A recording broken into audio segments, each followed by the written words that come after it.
When I turned 70, I baked dinner for the whole family.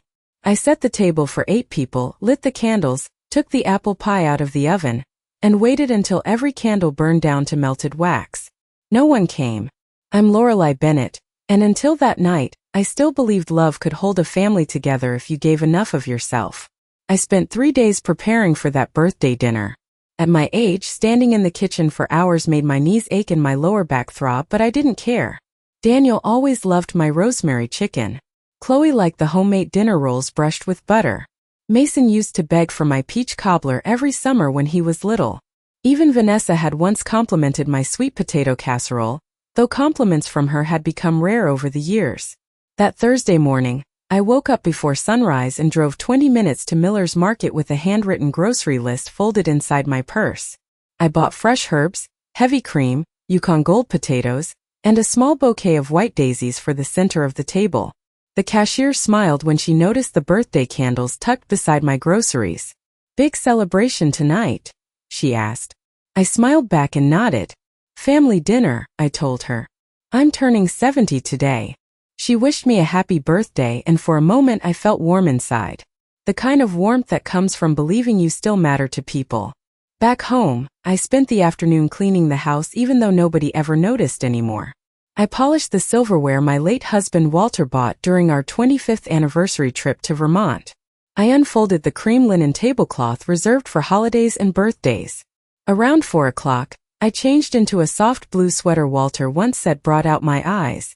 I even curled my silver hair slightly, though my hands shook more these days than they used to. By 5:30 the food was ready. The chicken rested under foil on the stove. Steam curled from the mashed potatoes. Butter melted slowly over the corn casserole. Everything smelled like home. Real home. The kind I spent 40 years building. I remember standing in the dining room doorway looking at the table. 8 plates. 8 glasses. 8 folded cloth napkins. It looked beautiful. Lonely too somehow. But I pushed that feeling away. At 6 o'clock I heard a car outside and felt my heart jump. But it was only my neighbor pulling into her driveway across the street. By 6:15 I checked my phone for the first time. No messages. At 6:30 I called Daniel. Straight to voicemail. "Hey sweetheart," I said after the beep, forcing cheerfulness into my voice. "Just checking in. Dinner's ready whenever you all get here." I hung up quickly, pretending not to notice the silence in the house afterward. The grandfather clock near the staircase ticked louder than usual. At 7 o'clock the dinner rolls had gone cold. I reheated the gravy twice. My birthday candles sat untouched beside the pie. I tried Chloe next. No answer. Then Mason. Then Vanessa. Nothing. The house felt too quiet. Too large. Like the walls themselves understood something I didn't want to admit yet. Around 7:30, I finally sat down in my chair at the head of the table. Walter's chair across from me remained empty, just like it had every night since the heart attack took him 3 years ago. Sometimes I still caught myself looking toward that chair expecting him to smile at me over his reading glasses. "Don't let them make you feel forgotten," he used to say whenever Daniel canceled visits at the last minute. Back then I defended them. I said people were busy. Families changed. Life moved fast. But sitting there alone with a cold dinner in front of me, I started wondering how many excuses I'd made over the years just to avoid facing the truth. At 8:15 my phone buzzed. My chest tightened so fast it almost hurt. I grabbed the phone immediately, expecting an apology, an explanation, anything. Instead, it was a social media notification. Vanessa had posted new photos. My thumb froze above the screen before I opened them. The first picture showed Daniel smiling on the deck of a cruise ship with his arm around Vanessa's waist. Behind them stretched a dark blue ocean glowing beneath sunset light. Chloe held a tropical drink in one hand while Mason grinned beside her wearing sunglasses. Every single member of my family was there. Every single one except me. I stared at the screen so long my eyes started burning. Then I noticed the caption beneath the photos. "Family getaway with the people who matter most." I read that sentence 3 times. Slowly. Carefully. As if maybe I'd misunderstood it the first 2 times. But the words stayed the same. Family getaway with the people who matter most. My hands trembled slightly as I zoomed in on the pictures. Matching resort bracelets. Coordinated luggage. Smiling faces. This wasn't a last-minute trip. This had been planned weeks ago. Maybe months. And somehow all that time nobody thought to tell me. Nobody thought I deserved to know they were leaving town on my 70th birthday, while I stood alone in my kitchen baking dinner for people who had already decided not to come. I did not cry that night. Somehow that was the strangest part of all. I simply sat there in the dining room while the house settled into silence around me. The candles had burned down completely by then, leaving thin streams of wax hardened against the silver holders. The food on the table had gone cold hours ago. The mashed potatoes formed a dry skin on top, and the gravy had thickened into something lumpy and unappetizing. I stared at the empty chairs one by one, almost expecting somebody to walk through the front door laughing and apologizing for being late. But the only sound came from the refrigerator humming softly in the kitchen. Around 9 o'clock I finally stood up. My knees cracked from sitting too long.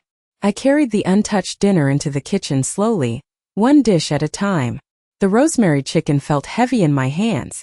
I wrapped leftovers into plastic containers I knew would probably stay untouched in my refrigerator all week. As I sealed the peach cobbler, I remembered Mason begging me for extra cinnamon every Thanksgiving when he was little. He used to sit on the kitchen counter swinging his legs while I baked. "Grandma makes everything taste better," he once told Daniel. That memory hurt more than the photographs on Vanessa's page. Memories always do. I washed dishes for almost an hour even though most of them had never been used. The hot water fogged the kitchen windows while the clock above the stove crept toward 10:30. Every few minutes my eyes drifted toward my phone lying face up on the counter. Still nothing. No apology. No explanation. Just silence. Finally, close to 11, another message appeared. My chest tightened again before I opened it. This time it was from Daniel. "Sorry, Mom. Vanessa surprised us with the trip. We will celebrate when we get back." That was it. 20 words. After 70 years of life, after decades of birthdays, scraped knees, school lunches, doctor visits, Christmas mornings, and sleepless nights raising him mostly beside Walter while money stayed tight and life stayed hard, that was all my son had to say to me. "We will celebrate when we get back." As though my birthday had been a dentist appointment that could simply be rescheduled. I read the message twice, then locked my phone without replying. The silence afterward felt different now. Heavier. More honest somehow. I walked into the living room and turned off the lamp beside Walter's old recliner. His reading glasses still rested on the side table exactly where he left them 3 years earlier. I had tried moving them once, but the room looked wrong without them there. Sometimes keeping small things untouched feels like proof that love existed. I lowered myself carefully onto the couch and looked around the house. It suddenly felt too large for one person. Too quiet. Every room carried traces of people who no longer really lived here anymore. Chloe's piano recitals used to echo through these walls. Mason once crashed his bicycle into the mailbox outside and cried harder about disappointing me than about his scraped elbow. Daniel used to fall asleep on my shoulder during movie nights while Walter snored in his recliner pretending to stay awake through old westerns. Back then this house felt full. Warm. Necessary. Now it felt like a museum dedicated to a family that had quietly moved on without telling me. Around midnight, I picked up my phone one more time and looked again at Vanessa's cruise pictures. This time I noticed something I had missed earlier. Chloe wore the matching blue sweater I mailed her for Christmas last year. Mason had the expensive watch Walter left to Daniel before he passed away. And Vanessa stood at the center of every photo smiling like somebody who had finally arranged life exactly the way she wanted it. My thumb hovered over the screen before I closed the app entirely. Then I whispered something out loud for the first time that night. This was planned. The words sounded strange in the empty room. Quiet. Final. And deep down, somewhere beneath the sadness and humiliation, something colder began settling into place. The next morning, I woke up before sunrise out of pure habit. For a few seconds, lying there beneath the pale gray light coming through the curtains, I forgot what day it was. Then I remembered the empty chairs, the untouched birthday cake, Vanessa's smiling face on that cruise ship. My chest tightened again, though this time the pain felt quieter somehow, more settled. I made coffee and stood at the kitchen counter watching steam rise from the mug, while the house remained completely still around me. Walter used to say mornings reveal truths people spend all day trying to ignore. Standing there alone in my slippers and robe, I finally started seeing things I had spent years excusing away. The signs had always been there. I just never wanted to look at them too closely. Vanessa had been slowly moving me out of the family for years, and somehow I kept convincing myself it was accidental. I remembered Chloe's 8th birthday party. Vanessa told me the party started at 3 o'clock, but when I arrived carrying wrapped presents and homemade cupcakes, children were already leaving with balloons tied around their wrists. Daniel looked genuinely surprised when he saw me standing there. "Mom, I thought Vanessa told you too," he said awkwardly while Chloe hugged another grandmother goodbye near the driveway. Vanessa immediately touched my arm and smiled sweetly. "Oh no, did I text the wrong time by mistake? I feel terrible." At the time I told her not to worry about it. I even apologized for showing up late, though deep down, something about her expression had bothered me. Then there was Thanksgiving 2 years ago. I spent nearly 6 hours cooking enough food for 12 people because Daniel promised the whole family was coming. An hour before dinner, Vanessa called saying Mason suddenly was not feeling well, and they needed to stay home. Later that evening, Ruth accidentally posted pictures online from a dinner party at Vanessa's sister's house. Daniel was there smiling beside a smoked turkey, while Mason looked perfectly healthy holding a second slice of pie. Vanessa later claimed they stopped by just for dessert, after Mason felt better. I accepted that explanation too. Somehow, I always accepted the explanations. Even smaller moments came back to me now with painful clarity. Vanessa slowly changing holiday traditions, so they happened at her family's house instead of mine. Daniel forgetting Sunday calls after decades of consistency. The way Vanessa interrupted whenever Daniel and I talked too long during visits. She always smiled while doing it. That was what made it confusing. Nothing she did looked openly cruel. It happened quietly, politely, like somebody carefully erasing pencil marks until the page looked blank. Around mid-morning, I carried my coffee into the den and opened the old cedar chest beside Walter's recliner.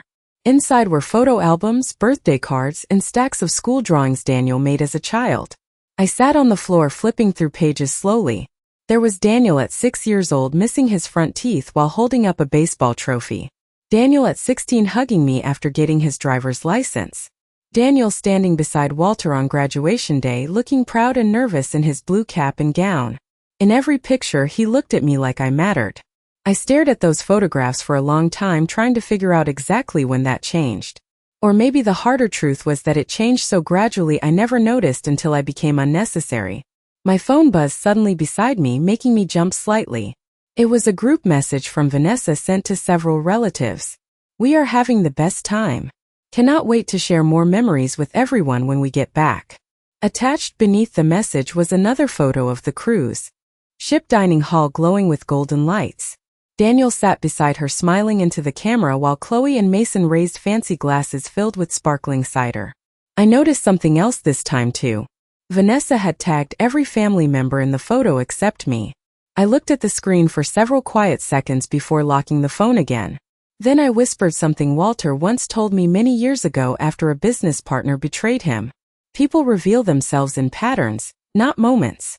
Sitting there alone with old photographs spread across my lap, I realized I was finally starting to see the pattern clearly. 3 nights later, my phone rang a little after midnight. At my age, phone calls after dark rarely bring good news, so the sound startled me awake immediately. I reached for my glasses on the nightstand and saw Ruth's name glowing on the screen. My younger sister almost never called that late. "Lorelei," she whispered the moment I answered. Her voice sounded tense. "Are you awake?" I sat up slowly against the headboard, already feeling unease settle into my stomach. "I am now." "What happened?" There was a pause on the line, the kind people make when they are deciding whether to say something painful. Then Ruth sighed softly. "I probably should not even be telling you this, but I cannot sleep knowing what I heard tonight." My fingers tightened slightly around the phone. "Heard what?" Another silence. Then finally she said it. "Vanessa and Daniel have been talking about selling your house." For a second, I genuinely thought I misunderstood her. I glanced around my bedroom automatically, at the pale wallpaper Walter picked out 20 years ago, at the oak dresser we bought after Daniel was born, at the framed wedding photograph still sitting beside my lamp. Selling my house? I repeated quietly. Ruth lowered her voice further. Carl ran into Daniel yesterday at the country club. They were talking near the parking lot. Daniel said you probably cannot manage such a large place alone anymore, and that moving you into a retirement community would be better for everyone. Better for everyone. The words settled heavily into the room around me. I stared into the darkness while Ruth kept speaking carefully. Lorelei, I do not think Daniel meant to sound cruel. Honestly, he sounded more tired than anything else. But Vanessa was apparently already looking at properties online nearby. Smaller places. Assisted living places too. I swallowed hard but kept my voice calm. Did he say anything else? Ruth hesitated again. He mentioned the market is strong right now, and that your house could probably sell for over $800,000. $800,000. Hearing my home reduced to a number made something inside me go cold. This house was never just property to me. Walter built the back deck with his own hands one summer while Daniel handed him nails from a little red bucket. We marked Daniel's height against the pantry doorway every birthday until he left for college. Walter painted the nursery pale yellow before Daniel was born, because he said every baby deserved a warm room waiting for them.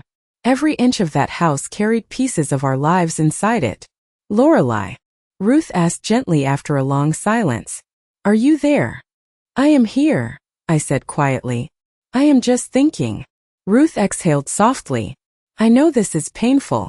I just felt like you deserved to know before they came back pretending everything was normal.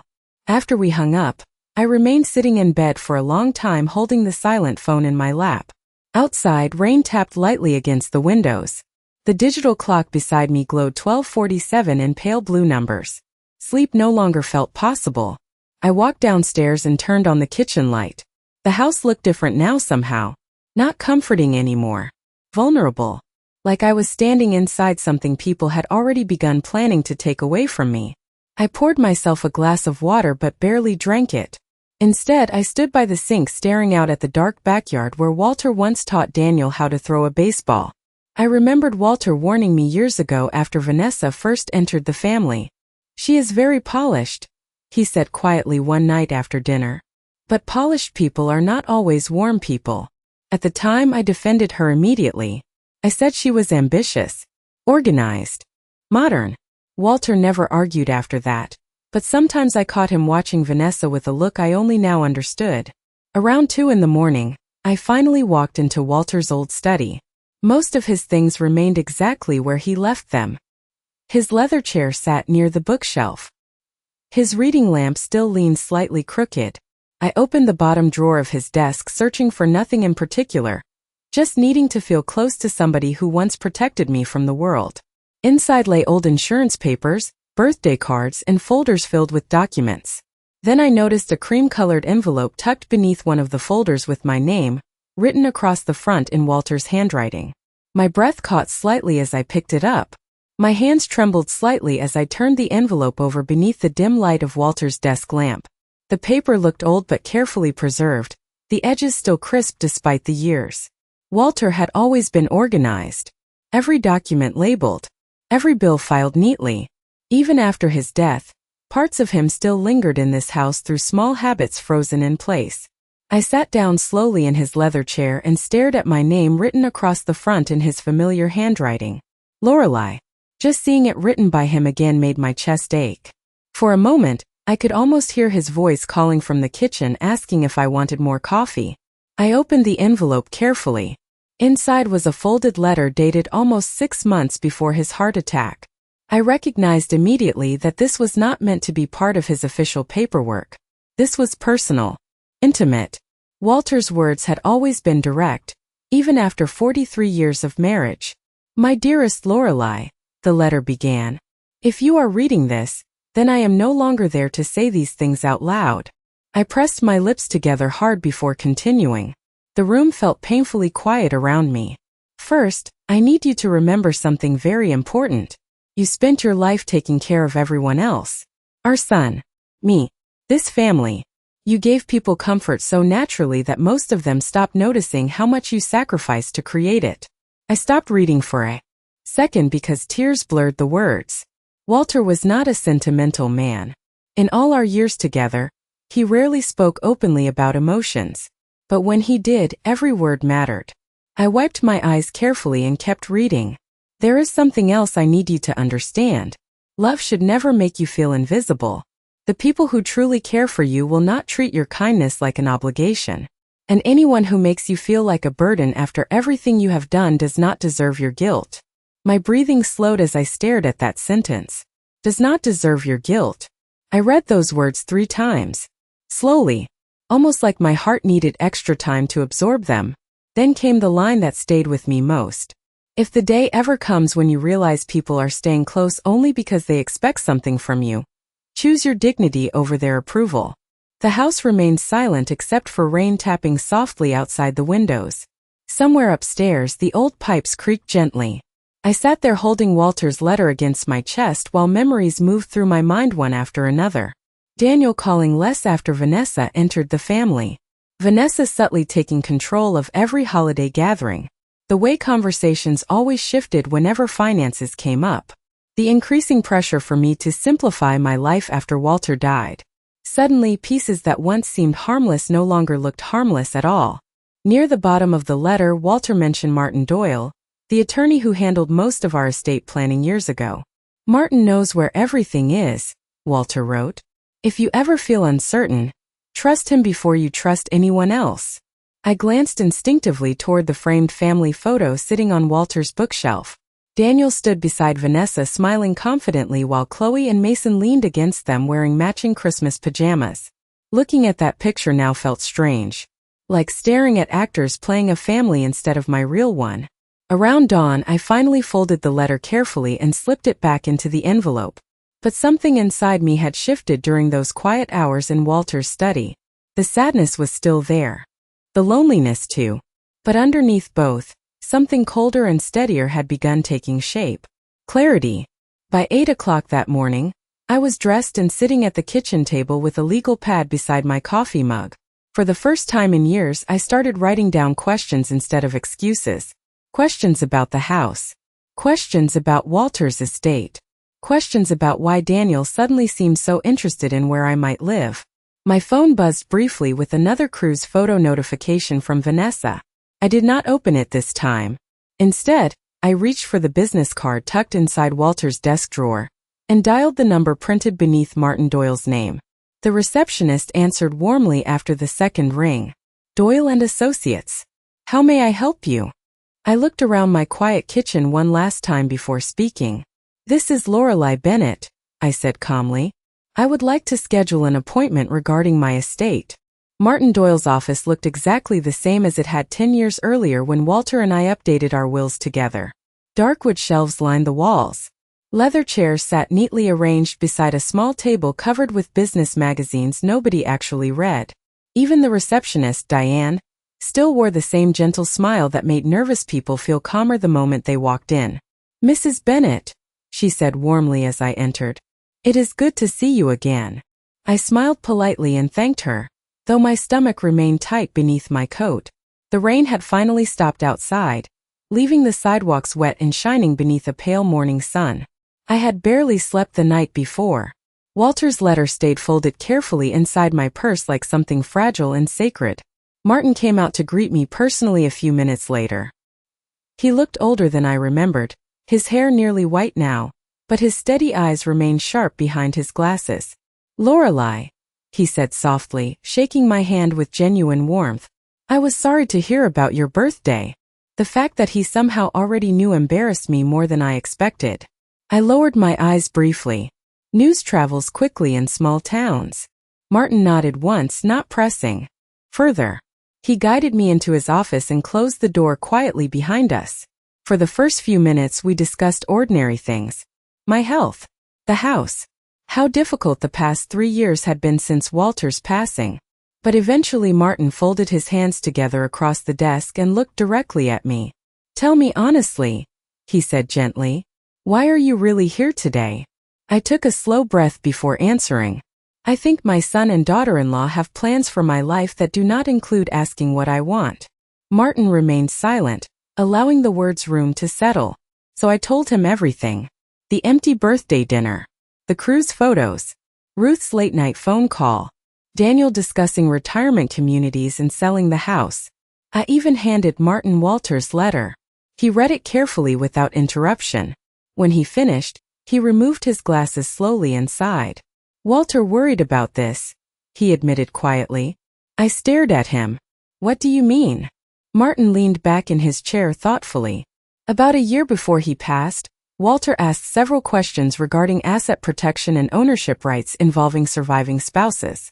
At the time, he never accused Daniel or Vanessa of anything directly, but he mentioned noticing certain conversations that made him uncomfortable. My chest tightened slightly. What conversations? Martin hesitated carefully. Mostly financial ones.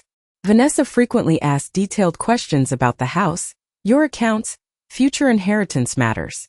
Walter felt it was inappropriate while both of you were still alive and healthy.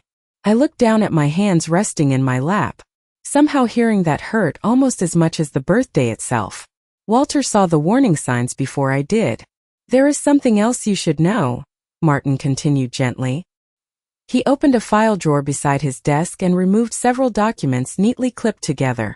About 4 months ago, Daniel contacted this office asking general questions regarding property transfer procedures for elderly parents. The room suddenly felt colder. Did he say why? He claimed he was trying to help simplify your future living arrangements. Martin chose his words carefully. But Lorelei, he specifically asked how quickly ownership changes could occur if a parent voluntarily relocated. Voluntarily relocated. Such polite words for something that suddenly felt deeply humiliating.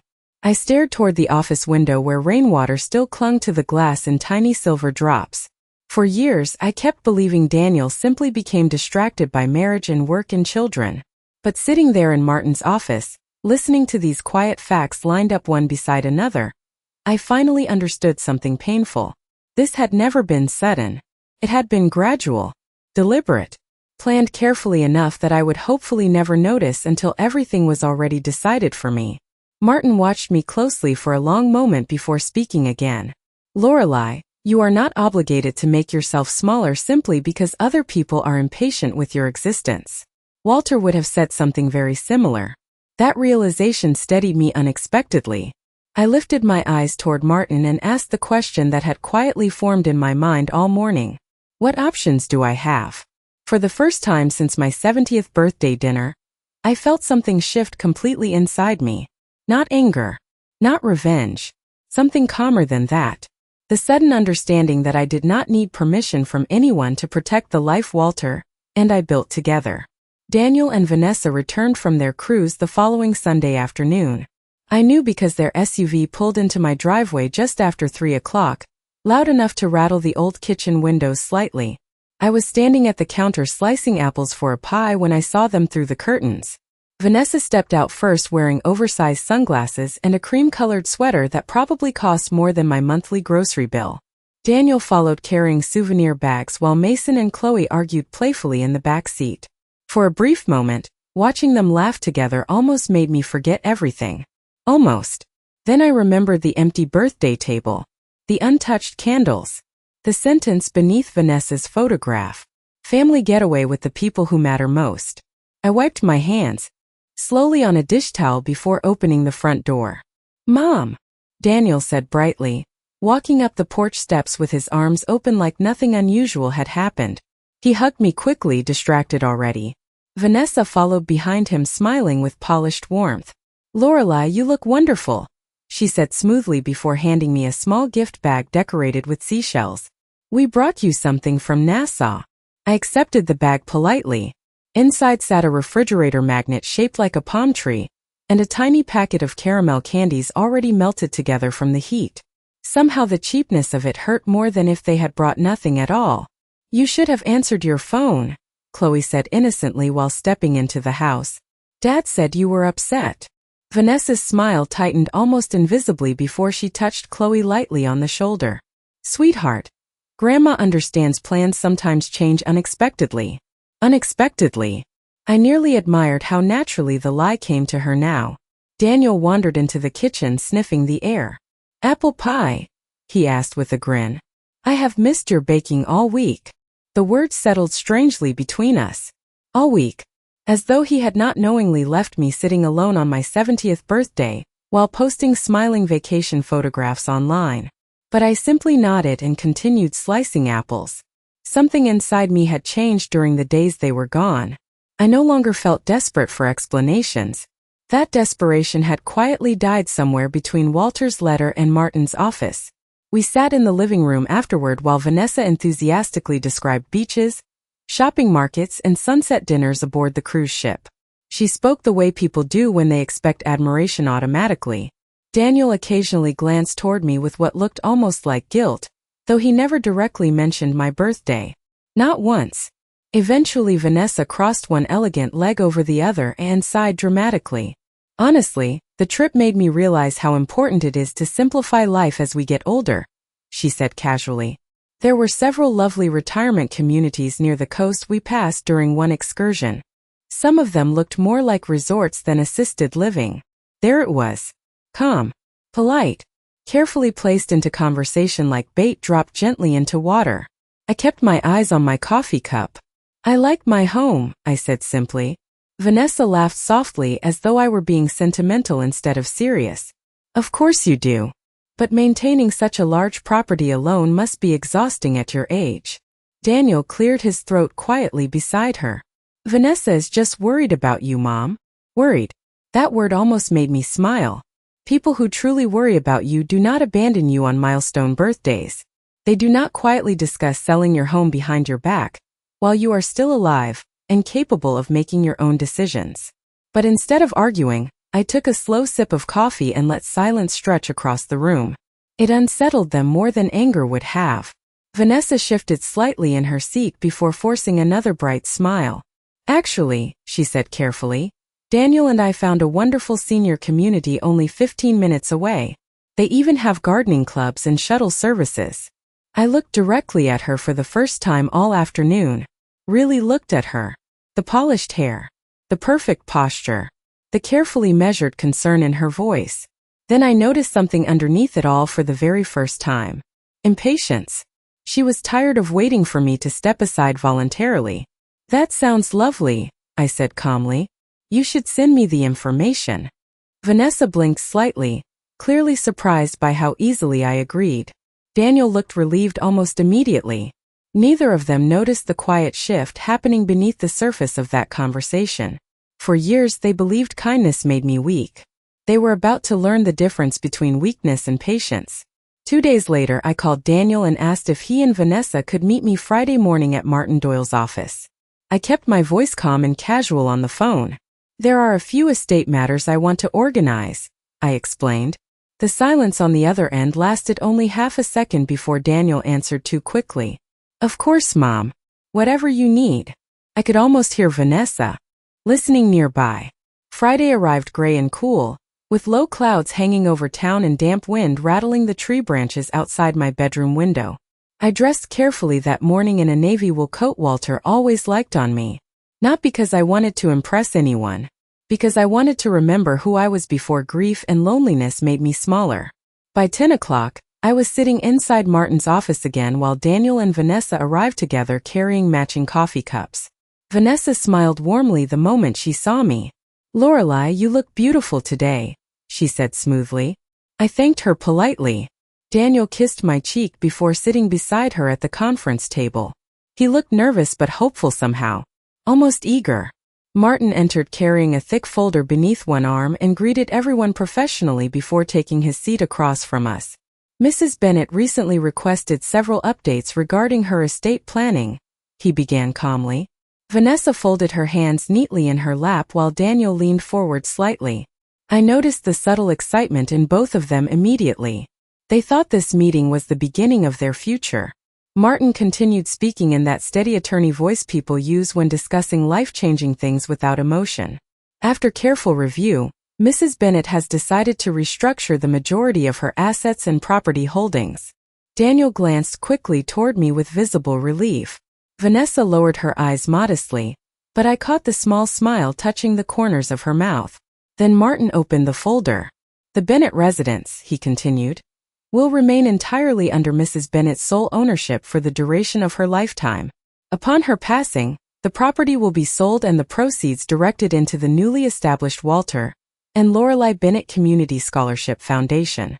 Silence filled the room instantly. Real silence this time. Heavy and absolute. Vanessa's smile disappeared first. Daniel blinked several times like he genuinely thought he heard wrong. Martin continued calmly.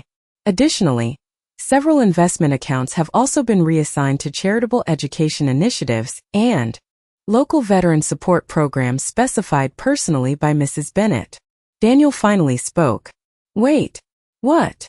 His voice sounded smaller than usual. Martin adjusted his glasses slightly. Mrs. Bennett has chosen to redirect most inherited assets toward philanthropic organizations meaningful to both her and her late husband.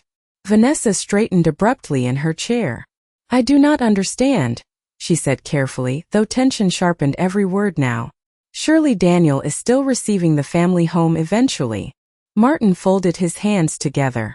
Mrs. Bennett has arranged a smaller personal trust for her son and grandchildren. However, the primary estate will no longer transfer through direct inheritance. Daniel looked at me then. Really looked at me for the first time in weeks. Mom, he said quietly, why would you do this? I held his gaze calmly across the table. Because your father and I spent 43 years building something meaningful, I answered softly. And I realized recently that I would rather use it to help people who still understand gratitude. Vanessa let out a short breath through her nose before speaking again. Lorelei, surely this is emotional overreaction after your birthday misunderstanding. Misunderstanding? That word almost made me laugh now.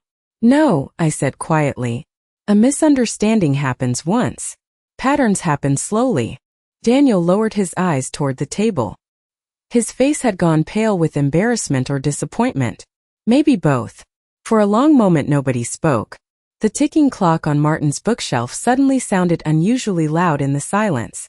Then Martin slid the finalized documents toward me along with a pen. Everything is prepared exactly as requested, he said gently. I signed my name carefully across each page without hesitation. My hands did not tremble once. Across the table, Vanessa stared at the papers like she could still somehow change what they said through force of will alone. But it was already done. The future they quietly planned for me no longer belonged to them. The drive home from Martin's office felt strangely peaceful. Rainwater still clung to the roads in silver streaks while soft autumn light filtered through the clouds above town. I kept both hands steady on the steering wheel and rolled the windows down slightly, letting cool air move through the car. For the first time in years, my chest did not feel tight with anxiety after seeing Daniel and Vanessa. It felt quiet, clear. Behind me, they had remained sitting at that conference table long after I signed the final documents. Daniel looked stunned. Vanessa looked furious beneath her carefully controlled expression. But neither reaction followed me out the door. Some disappointments belong to the people who create them, not the people who finally stop tolerating them. When I reached home, the house greeted me with familiar silence. But it no longer felt lonely. That surprised me most. I hung my coat carefully beside the front door and walked slowly through each room, touching things as I passed. Walter's old recliner, the dining room table, the family photographs lining the hallway wall. For weeks, this house had felt like evidence of abandonment. Now it simply felt like mine again. Mine and Walter's. Built through decades of sacrifice, patience, and love. Not an investment opportunity waiting for impatient hands. Around 6 o'clock my phone finally rang. Daniel's name appeared across the screen. I considered letting it go to voicemail, but eventually answered anyway. For several seconds neither of us spoke. Then he sighed heavily. Mom, he said quietly, I do not even know what to say. I stood near the kitchen window looking out toward the backyard where leaves drifted slowly across the grass.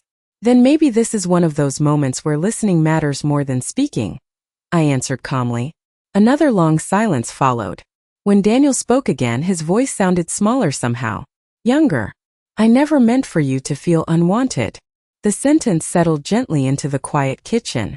Years ago, hearing those words would have broken my heart completely. But now I simply closed my eyes for a second and told the truth. Intentions matter less when the outcome keeps happening anyway. He did not argue with that. I could hear soft movement in the background, Probably Vanessa pacing nearby waiting to know what I would say next. Vanessa thinks you punished us, Daniel admitted after a while. I glanced toward Walter's letter still resting beside the fruit bowl on the counter. No, I said softly. I protected myself. Daniel exhaled slowly into the phone. Tired. Defeated. Maybe finally aware of how far things had drifted. Are we still family? He asked quietly. That question hurt more than everything else somehow. Because beneath all the disappointment and manipulation and loneliness, he was still my son. I looked around the kitchen where I had spent decades packing lunches, baking birthday cakes, and creating holidays out of ordinary days. Family is not something you lose in one moment, I answered carefully. But it is something people can slowly neglect if they stop treating it with care. Neither of us spoke after that. Eventually Daniel whispered goodbye and ended the call. I stood there for another minute holding the silent phone before setting it gently on the counter. Then I picked up my purse and car keys once more. That evening, instead of sitting alone inside waiting for people to remember me, I drove downtown to a small Italian restaurant Walter, and I used to visit every anniversary. The hostess seated me beside the front window beneath warm amber lights. Around me, couples laughed softly over pasta and glasses of wine while quiet jazz music drifted through the room. Years ago, eating alone in a restaurant would have made me feel abandoned. That night it felt peaceful. I ordered baked lasagna and a slice of tiramisu for dessert. Halfway through dinner, I unfolded Walter's letter again and reread the final line beneath the soft restaurant lighting. Choose your dignity over their approval. This time, instead of crying, I smiled quietly to myself. Because turning 70 had taught me something I should have learned much earlier in life. Loneliness hurts. But spending years begging people to value you hurts far more.